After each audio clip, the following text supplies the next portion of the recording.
بسم الله الرحمن الرحيم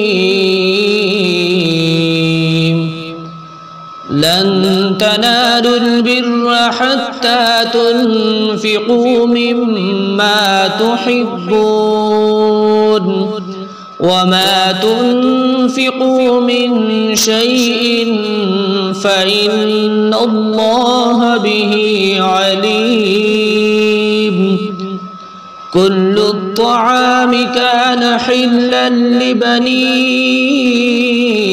إسرائيل إلا ما حرم إسرائيل على نفسه من قبل أن تنزل التوراة قل فأتوا بالتوراة فاتلوها إن كنتم صادقين فمن افترى على الله الكذب من بعد ذلك فأولئك هم الظالمون قل صدق الله فاتبعوا ملة إبراهيم حنيفا وما كان من المشركين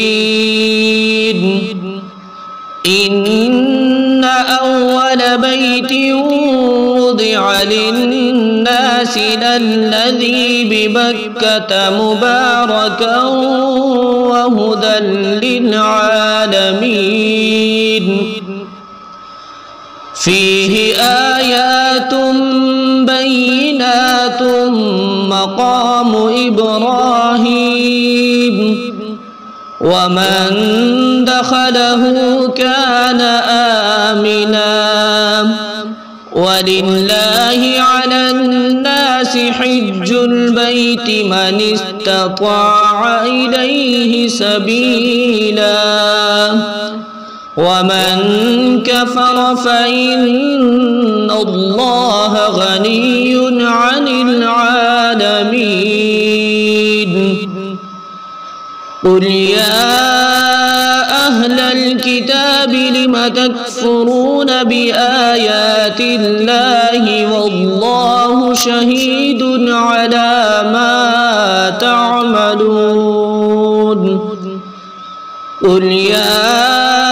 أهل الكتاب لم تصدون عن سبيل الله من آمن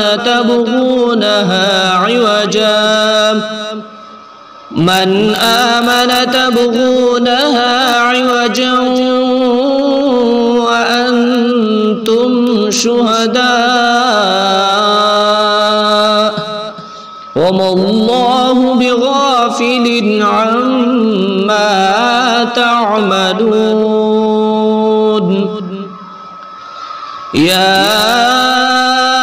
أيها الذين آمنوا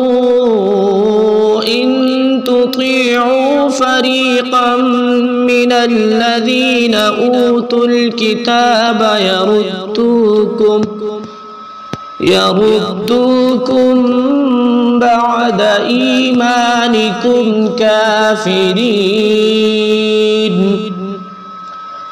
وكيف تكفرون وأنتم تتلى عليكم آيات الله وفيكم رسوله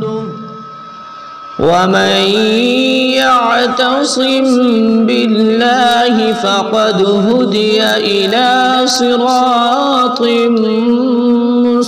مستقيم